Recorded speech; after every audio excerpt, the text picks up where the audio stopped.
जय बाबा स्वामी, जय आत्मेश्वर। पुण्य आत्मा अवतरण के हमारे इस ग्रंथ पठन के सत्र में मैं आप सबका पूर्ण हृदय से स्वागत करती हूँ। ग्रंथ पठन की शुरुआत हम गुरु आह्वान से करते हैं।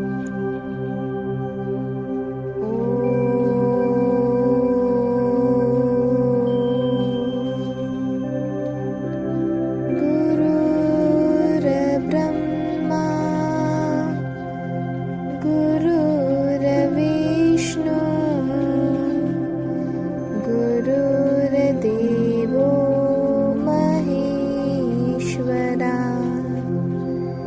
गुरुर्साक्षात् परब्रह्मा, तस्मै श्री गुरवे नमः।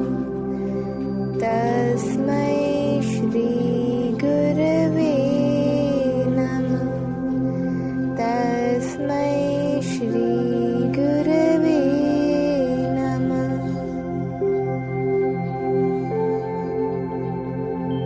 ग्रंथ पठन की शुरुआत करते हैं। मैं यह सुनकर और घबरा गया और बोला, गुरुदेव, यह तो और कठिन हो जाएगा। मैं तो एक सामान्य मनुष्य हूँ, तो मैं अपने चित्त पर नियंत्रण कैसे कर सकता हूँ? गुरुदेव ने उत्तर दिया, सबसे आसान तरीका है समर्पण। आप अपने गुरु को समर्पण करो तो चित्त शुद्धि और चित्त नियंत्रण दोनों ही साथ साथ आ जाएंगे। कुछ करना ही नहीं पड़ेगा, क्योंकि कुछ करना पड़ा और किया तो फिर मैं आ गया, और मैं आ गया तो फिर नियंत्रण कहाँ रहेगा? जिस प्रकार हम बीमार होते हैं तो किसी वैद्य को अपने आप को सौंप देते हैं, फिर वैद्य बीमारी की आवश्यकता के अनुसार दवाइयाँ देता है और दवाई लेने के बाद हम ठीक हो जाते हैं, जबकि उन दवाइयों का हमें कोई ज्ञान नहीं होता है। इसी प्रकार से सौंप देना आना चाहिए। जीवन में सब कुछ सिखा नहीं जा सकता, क्योंकि सीखने के लिए बहुत है और जीवन बड़ा छोटा है। इसीलिए छोटे से जीवन में बड़ा ज्ञान सीखने के लिए हमें सौंपना आना चाहिए, समर्पण करना आना चाहिए। जो आवश्यक है वह खुद ब खुद सीख ही जाते हैं। सीख जाते हैं कहने की अपेक्षा यह कहना उचित होगा, खुद ब खुद आ जाता है। यह सुनकर मैंने भी मन ही मन निश्चय कर लिया, मैं भी अपने आप को समर्पित कर दूंगा और अपना चित्त उनके ऊपर ही रखूंगा। मैंने भी तब से प्रतिदिन प्रातः नहा धोकर गुरुदेव पर चित्त रखकर एक बार श्री गणपति अथर्वशीष का पाठ करने का निर्णय लिया। कल चल रही चर्चा को फिर आज सुबह आगे बढ़ाते हुए गुरुदेव ने कहा, समर्पण शब्द में ही सब कुछ आ गया है, पर समर्पण शब्द का अर्थ लोग ठीक से नहीं समझ पाते हैं। अर्पण यानी आपके पास जो कुछ अच्छा है उसमें से कुछ अर्पण करना, वह भी अच्छे भाव के साथ, यह हुआ अर्पण। और समर्पण का अर्थ है आपके पास जो कुछ है वह सब ही समर्पित कर देना। लोग सब समर्पित कर देना यानी सब धन संपत्ति दे देना, सारा शरीर कार्य के लिए दे देना, या गुरु के कार्य जीवन भर करने का प्रण कर लेना, इस प्रकार के अर्थ लगाते हैं। इस प्रकार के अर्थ गलत हैं। गुरु शब्द आत्मिक स्तर का है और धन संपत्ति भौतिक स्तर की होती है, यानी धन संपत्ति का समर्पण से कोई संबंध नहीं है। शरीर से जीवन भर गुरु का कार्य करना या शरीर ही गुरु के कार्य में सौंपना भी समर्पण नहीं है, क्योंकि गुरु शब्द आत्मिक स्तर का है और आप शरीर सौंपने की बात कर रहे हैं। जब धन संपत्ति सौंपना समर्पण नहीं है, शरीर सौंपना समर्पण नहीं है, तो फिर समर्पण क्या है और कैसे किया जाए? सबसे पहले समर्पण शब्द का अर्थ समझना आवश्यक है। समर्पण शब्द आत्मिक है, गुरु शब्द आत्मिक है, तो फिर किए जाने वाले समर्पण का भाव भी आत्मिक ही होना चाहिए। समर्पण शब्द का अर्थ अपने आप को शारीरिक रूप से संपूर्ण नष्ट कर आत्मिक रूप से अपने गुरु की आत्मिक शक्तियों में समाहित हो जाना है। जिस प्रकार से दूध में शक्कर घोलते हैं तो शक्कर दूध में ही घुल जाती है, शक्कर का अलग अस्तित्व ही नहीं होता है। हाँ, दूध में शक्कर घुलने से दूध मीठा लगने लग जाता है, यानी स्वाद बदल जाता है। ठीक इसी प्रकार शिष्य जब गुरु को समर्पण करता है तो शिष्य का अस्तित्व ही समाप्त हो जाता है। जब शिष्य का अलग अस्तित्व ही नहीं है तो फिर शिष्य अपनी संपत्ति, अपना शरीर गुरु को कैसे सौंप सकता है? क्योंकि वह उसका रहा ही नहीं तो सौंपने का प्रश्न ही कहाँ आता है। मैं धन समर्पित कर रहा हूँ, मतलब मैं अभी जीवित है। मैं शरीर सौंप रहा हूँ, यानी मैं अभी जीवित है। यह संपत्ति सौंपना व शरीर सौंपना आसान है, क्योंकि यह सौंप कर मैं जीवित रह ही जाता है। मैंने संपत्ति सौंपी, मैंने शरीर सौंपा। समर्पण करना यानी संपत्ति सौंपना, शरीर सौंपना नहीं है। समर्पण का अर्थ मैं को ही सौंप देना है। शरीर का यह मैं बड़ा धूर्त होता है। यह आपको संपत्ति सौंपने को कहेगा ताकि वह खुद बचा रहे। वह आपको शरीर सौंपने को कहेगा ताकि वह मैं बचा रहे। हमें इस मैं के जासे में नहीं आना है, हमें इस मैं को ही सौंप देना है। और यह मैं को सौंप देना ही सच्चा समर्पण होता है। समर्पण यानी अपने अस्तित्व को नष्ट कर शून्य कर देना है, खाली कर देना है, ताकि गुरु कृपा में परमात्मा की ऊर्जा उतर सके। जब हम किसी को समर्पण करते हैं, यानी जिन गुरु को समर्पण करते हैं, वे गुरु भी माध्यम ही होते हैं।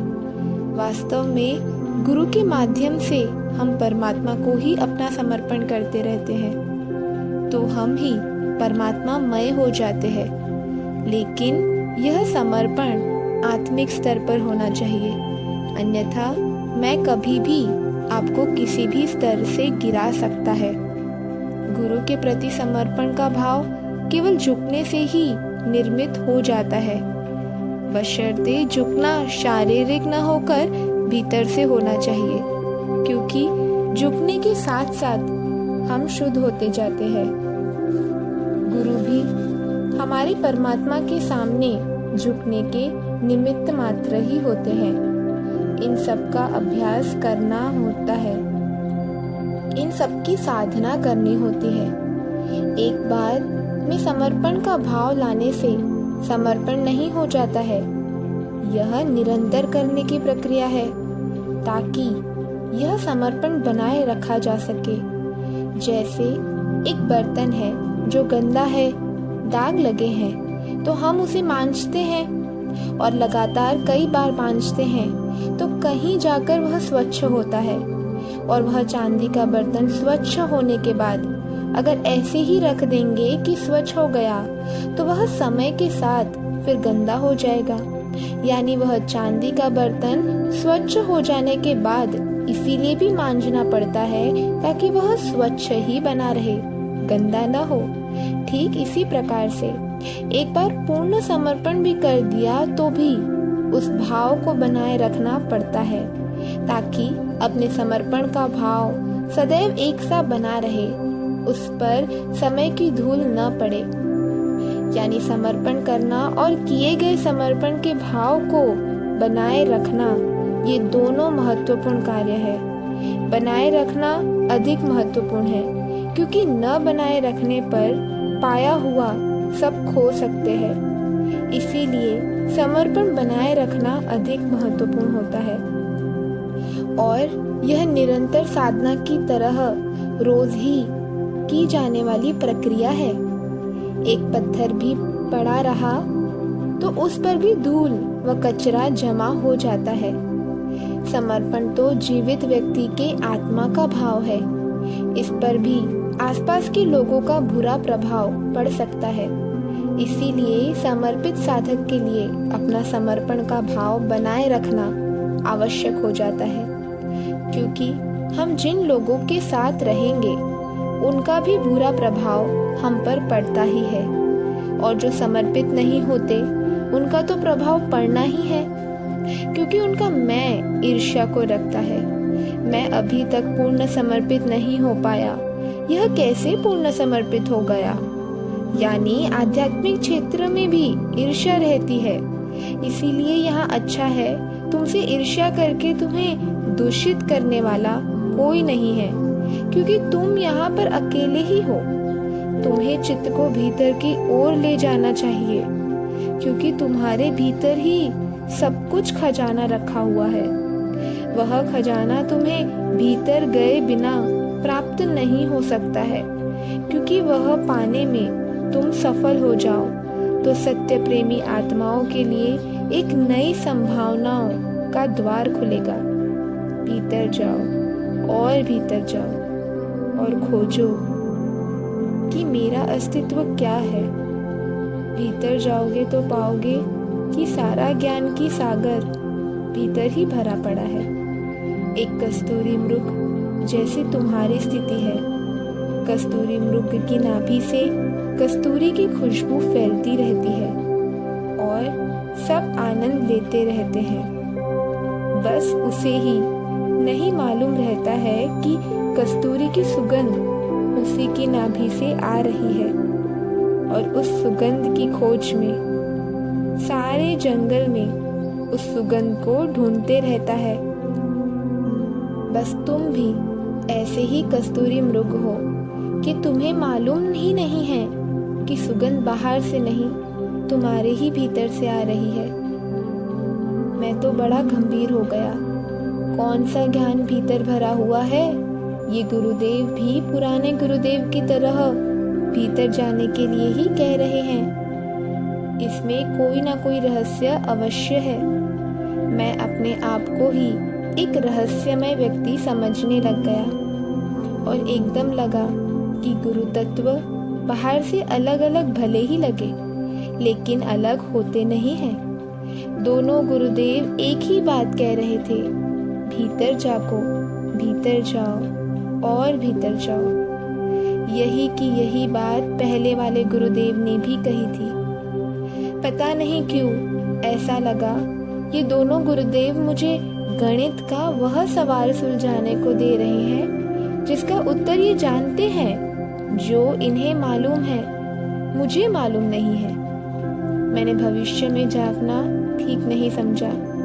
जब वे बताना नहीं चाहते तो शायद इस समय जानना मेरे लिए ठीक नहीं है। मैंने फिर इस विषय पर सोचना ही छोड़ दिया। जो भविष्य में होगा सामने आ ही जाएगा। आज को क्यों उस कल के बारे में सोचकर गवाऊं?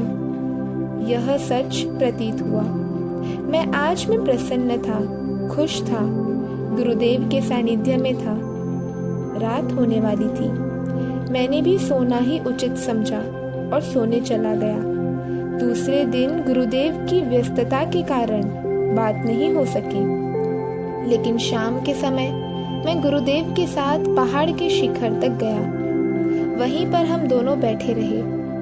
अचानक ही गुरुदेव ने कहना प्रारंभ किया, मनुष्य का चित्त अगर किसी वस्तु पर जाता है तो उसका चित्त पर थोड़ा सा प्रभाव होता है, लेकिन एक ही वस्तु पर बार बार जाता है तो उसका अधिक प्रभाव होता है, और किसी मनुष्य पर जाता है तो भी अधिक प्रभाव होता है।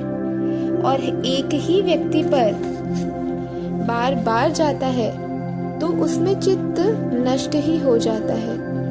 कहीं भी चित्त गया तो क्षणिक होना चाहिए, जैसे पानी का एक बबूला क्षण में उभरा और क्षण में ही समाप्त हो गया। या कहीं चित्त गया तो दूसरे क्षण हट जाना चाहिए। चित्त इतना नियंत्रण में होना चाहिए। चित्त का माध्यम आंखें होती है। तुम किसी व्यक्ति को देखो और उसकी आंखों में मत देखो तो उस व्यक्ति में चित्त नहीं जाएगा, और चित्त नहीं जाएगा तो चित्त नष्ट भी नहीं होगा। चित्त पर नियंत्रण करने का अभ्यास करना होता है। यह कुछ समय में होने वाली घटना नहीं है। मैंने उस दिन जानबूझकर तुम्हारे धैर्य की परीक्षा ली थी कि तुम में कितना धैर्य है, क्योंकि यह आत्मज्ञान का बीज बोना ही केवल हाथ में है। बीज अंकुरित करना अपने हाथ में नहीं होता है। जिस प्रकार से एक किसान जमीन में बीज बो देता है और बाद में बरसात की राह देखता है और प्रभु को प्रार्थना करता है कि जल्दी जल्दी पानी बरसाए ताकि उसके द्वारा बोया गया बीज अंकुरित हो सके। प्रार्थना करने के अलावा किसान और कुछ भी नहीं कर सकता है। ठीक वैसे ही गुरु भी अपना आत्मज्ञान का बीज शिष्य को दे सकते हैं और प्रभु से प्रार्थना कर सकते हैं कि वह बीज की तरह अंकुरित हो, पर गुरु स्वयं कुछ नहीं कर सकते हैं। जिस प्रकार से प्रत्येक बीज में वृक्ष बनने की संभावनाएं छुपी होती है, वैसे ही प्रत्येक शिष्य में भी गुरु बनने की संभावना छुपी होती है। इसीलिए इसमें आत्मज्ञान का बीज बोने के बाद गुरु को भी धैर्य से काम लेना पड़ता है और हमारे काल तक एक गुरु एक शिष्य को आत्मज्ञान देते हैं, तो एक ही शिष्य होने के कारण धैर्य कम रखना पड़ता है। तुम्हारे जीवन काल में तो आत्मज्ञान का प्रसार होने वाला है। यह आत्मज्ञान लाखों लोगों तक अनुभूति के माध्यम से पहुंचने वाला है। इसीलिए तुम्हें तो धैर्य की बड़ी आवश्यकता होगी। वास्तव में ऐसा कहा है कि कर्म करो और फल की इच्छा मत करो, पर इस आत्मज्ञान के प्रसार में आत्मज्ञान देने का भी कार्य घटित नहीं होता। क्यों? क्योंकि यह देने की स्थिति ही तब प्राप्त होती है जब कर्ता का भाव पूर्णतः नष्ट हो जाए, और दूसरा, जब तक सुपात्र शिष्य न हो तब तक यह दिया ही नहीं जाएगा। यानी यह भी दिया नहीं जाता, स्वयं ही चला जाता है। इसीलिए भी कर्ता का भाव नहीं होता है। तुम्हारे जीवन काल में यह कार्य सामूहिक रूप से होगा। लाखों लोग तुम्हारे माध्यम से प्राप्त करेंगे। लाखों लोगों के मोक्ष का मार्ग तुम्हारे द्वार से खुलेगा। इतनी बड़ी घटना के तुम माध्यम बनोगे। इसीलिए धैर्य का तो तुम्हारे जीवन में बड़ा महत्व है। तुम्हारे माध्यम से इस आत्मज्ञान को लाखों लोग प्राप्त करेंगे। इसीलिए यह कैसे घटित हो सकता है, वह समझना आवश्यक नहीं है। पहले तो यह ध्यान रखना, जो व्यक्ति तुम्हारे सामने आ गया वह इसके योग्य ही है, अन्यथा वह सामने आएगा ही नहीं, और सामने आया भी तो वह टिकेगा ही नहीं। इसीलिए किसी की योग्यता पर विचार करना कि जो आया है वह योग्य है या नहीं, यह कार्य क्षेत्र में नहीं है। तुम तो सागर हो। जिस प्रकार सागर तक पापी व पुण्यवान दोनों पहुंच सकते हैं, और वह दोनों को ही हृदय से अपनाता है, क्योंकि उसकी विशालता के कारण किसे अपनाना और किसे न अपनाना यह नियंत्रण संभव नहीं होता है। इस समुद्र की तरह तुम्हारा स्वरूप भी बड़ा विशाल है। तुम भी उस विशालता को प्राप्त करोगे, और फिर किसे अपनाना चाहिए और किसे नहीं, यह प्रश्न नहीं होगा। इसीलिए योग्यता और अयोग्यता का प्रश्न ही नहीं उठता है। जो सामने आ गया और टिक गया वह योग्य ही है। अयोग्य आत्मा तुम्हारे तक पहुंचेगी ही क्यों? वह आत्मा निश्चित आत्मज्ञान का बीज पाने के योग्य ही है, इसीलिए पहुंची है। आत्मज्ञान का बीज प्राप्त करना और उस बीज को अंकुरित करना, यह दोनों के बीच काफी समय लगता है। कई बार 3-4 जन्म भी लग जाते हैं। कई आत्माएं वर्तमान परिस्थितियां अनुकूल हो जाने पर आत्मज्ञान का बीज प्राप्त तो कर लेती है, पर भीतर से चित्त कहीं और होता है। इसीलिए आत्मा को आत्मज्ञान का बीज तो मिल गया, पर वह उस बीज को अंकुरित नहीं कर सकी, तो बीज तब तक वहीं पड़ा रहेगा जब तक भीतर उसे उपयुक्त वातावरण नहीं मिलता है। अब वह भीतर का वातावरण अनुकूल करना उसी आत्मा का स्वयं का कार्य क्षेत्र है। उसमें तुम क्या करोगे, यह तुम्हारा क्षेत्र ही नहीं है। कई आत्माएं तुम्हारे जीवन में आने वाली हैं, जो बीज की इस जीवन में पाने की योग्यता रखती है। बीज को अंकुरित करने का कार्य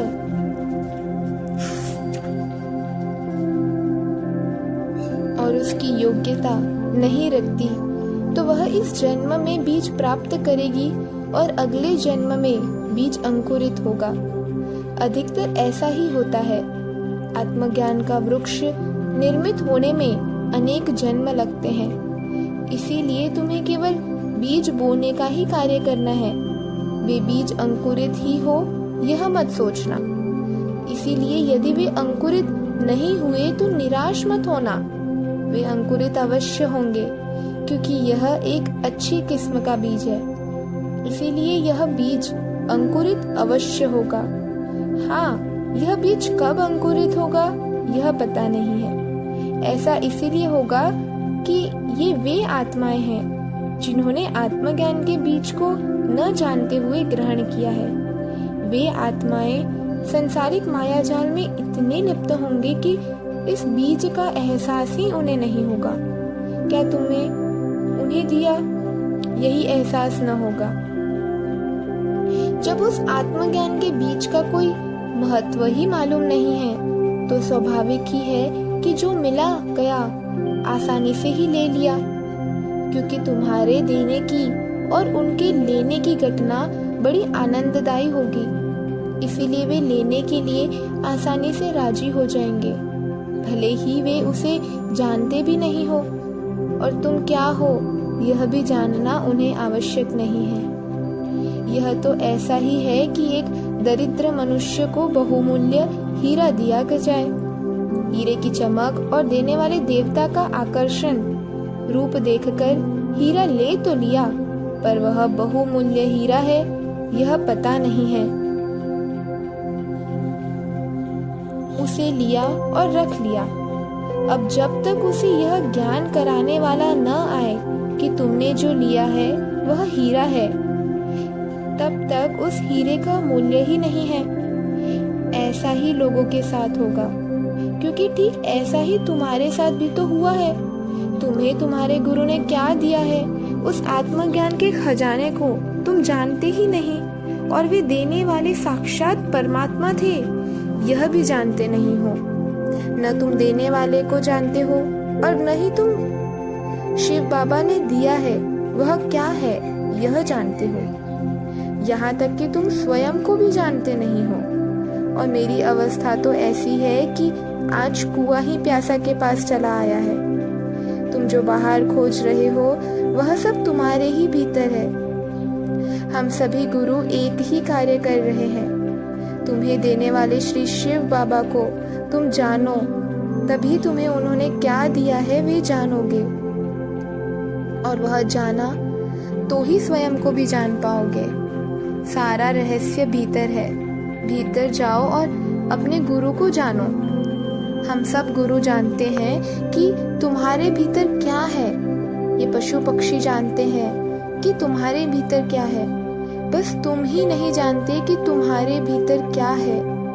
मैंने गुरुदेव से प्रार्थना की, गुरुदेव आपने मुझे मार्गदर्शन दिया कि आत्मज्ञान के बीज को अपने गुरु पर चित्त रखकर अंकुरित करना चाहिए, तो कृपया उन आत्माओं का भी मार्गदर्शन करें जो मेरे माध्यम से बीज को प्राप्त करेंगी और इस जन्म में अंकुरित नहीं कर पाएंगी।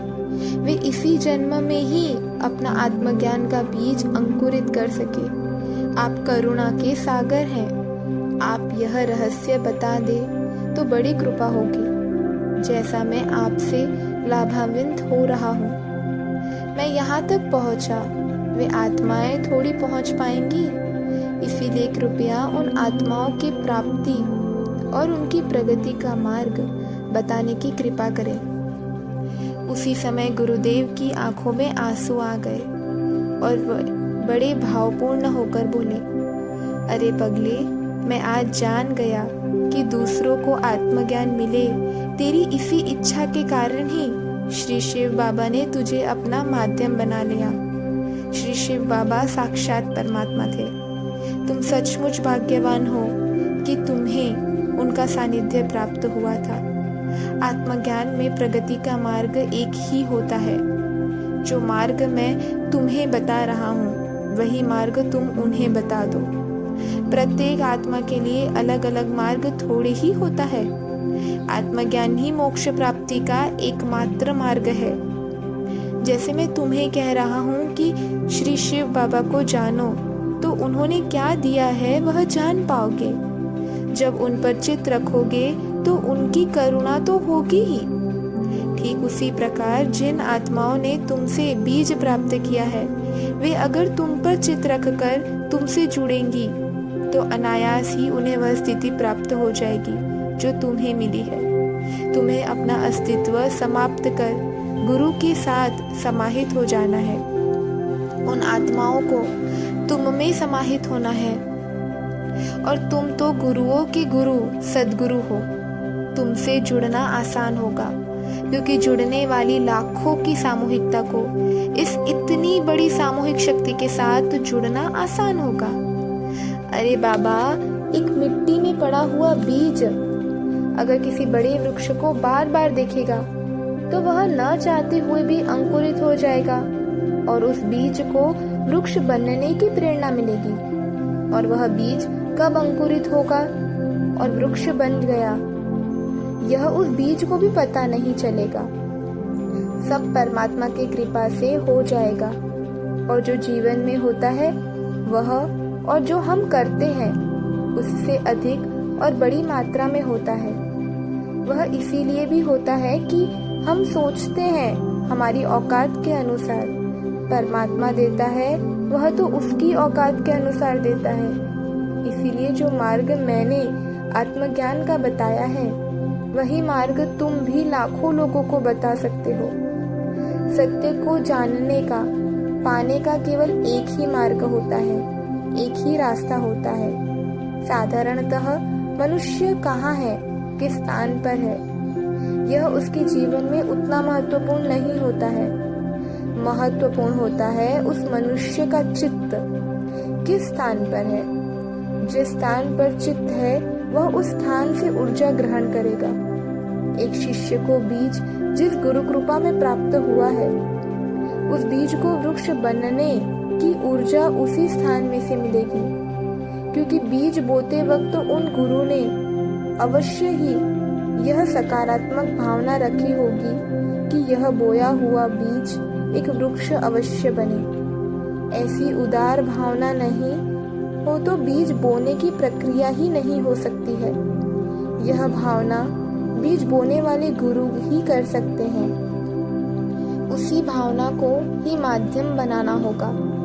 उस भावना ने ही आत्मा को आत्मज्ञान का बीज दिया है और भावना ही बीज के वृक्ष बनने का मार्ग प्रशस्त करेगी। शिष्य को अपने गुरु के इस करुणा के भाव को पकड़ना होगा। यह करुणा की भावना ही लहर जब आती है ना, तब अपने भीतर के अस्तित्व को समाप्त करना होगा, क्योंकि जब तक अपना अलग अस्तित्व होगा तब तक उस करुणा की लहर से एक रूपता स्थापित नहीं हो सकती है।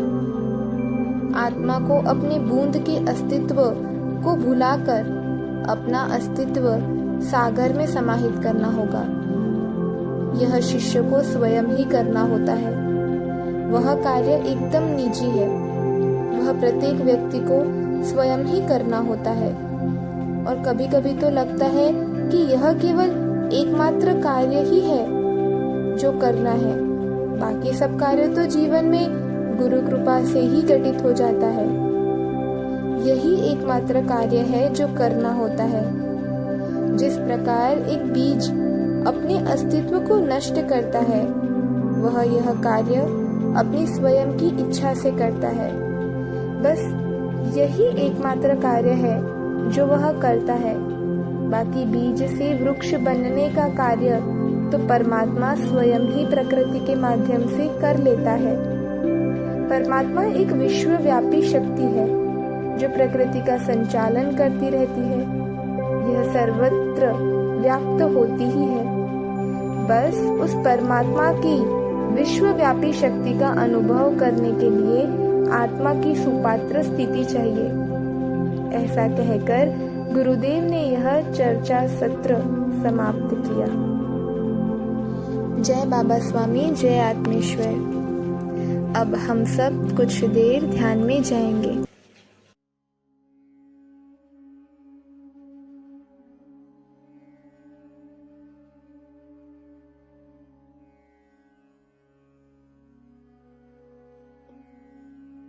सभी पुण्यात्माओं को मेरा नमस्कार।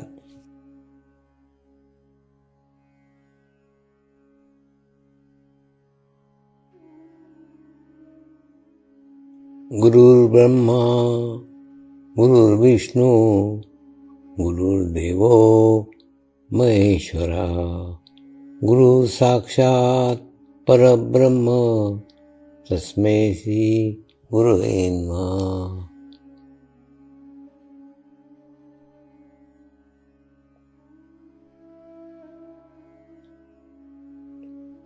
ध्यान की उस स्थिति में जाएंगे जहाँ शरीर भाव पूर्णतः समाप्त हो जाता है।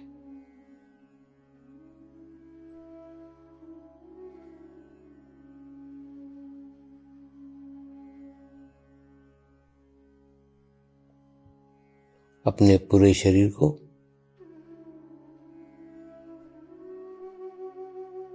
पूर्णतः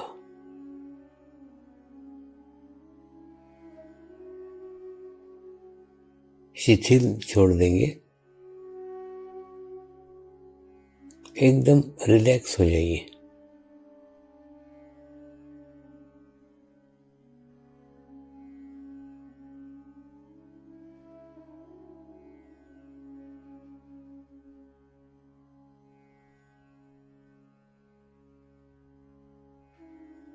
मेरे साथ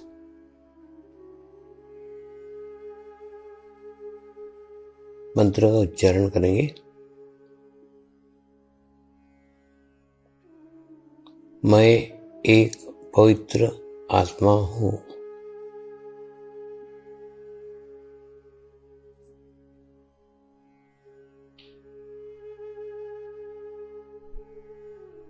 मैं एक शुद्ध आत्मा हूँ।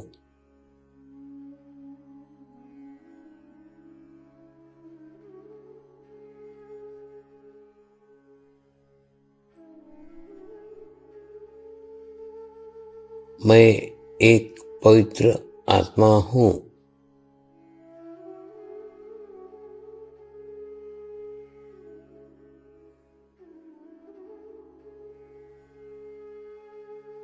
मैं एक शुद्ध आत्मा हूँ।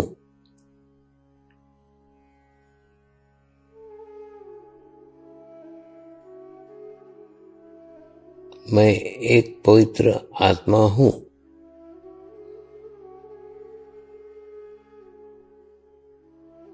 मैं एक शुद्ध आत्मा हूँ।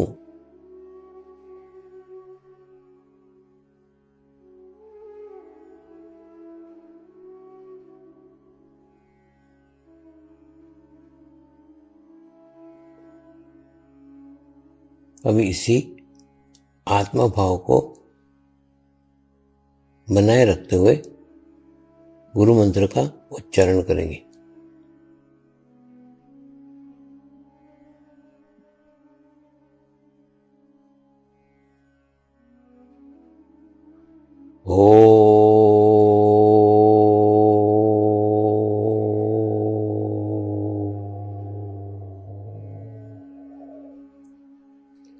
श्री शिवकृपानंद स्वामी नमो नमः।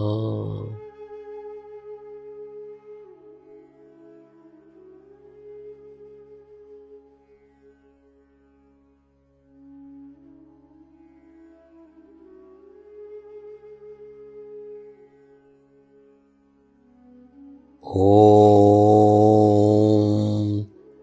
श्री शिवकृपानंद स्वामी नमो नमः।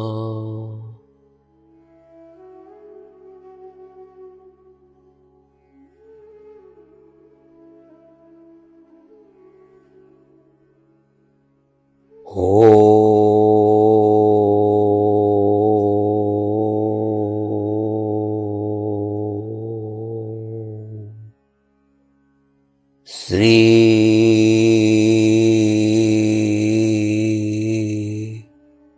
शिवकृपानंद स्वामी नमो नमः।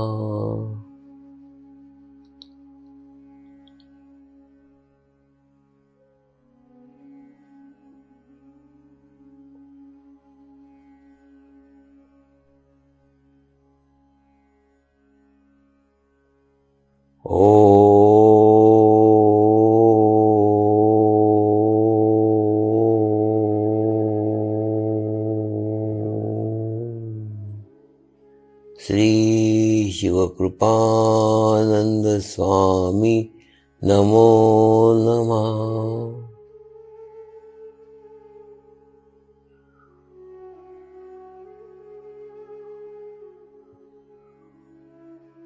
ओम श्री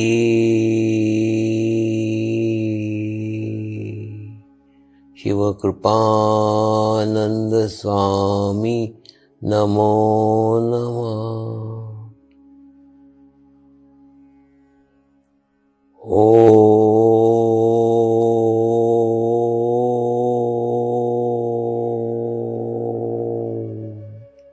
श्री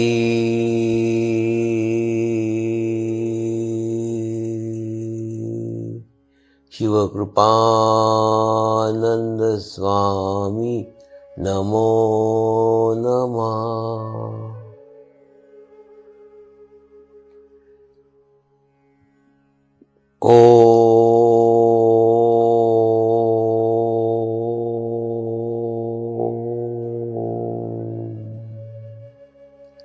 श्री शिवकृपानंद स्वामी नमो नमः।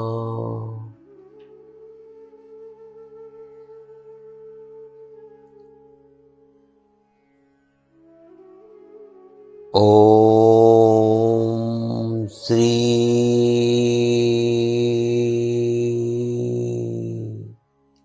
शिवकृपानंद स्वामी नमो नमः।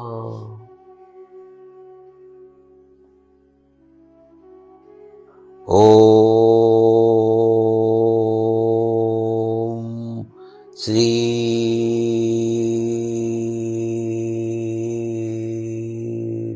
शिवकृपानंद स्वामी नमो नमः।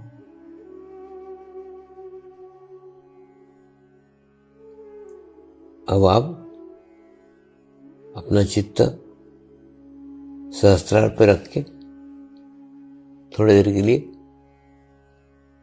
ध्यान में जाएंगे।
अब हम प्रार्थना करेंगे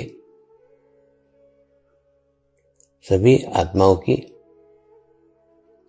आत्म उन्नति हो, आध्यात्मिक प्रगति हो। यही हमारी प्रभु से प्रार्थना है। नमस्कार। जय आत्मेश्वर।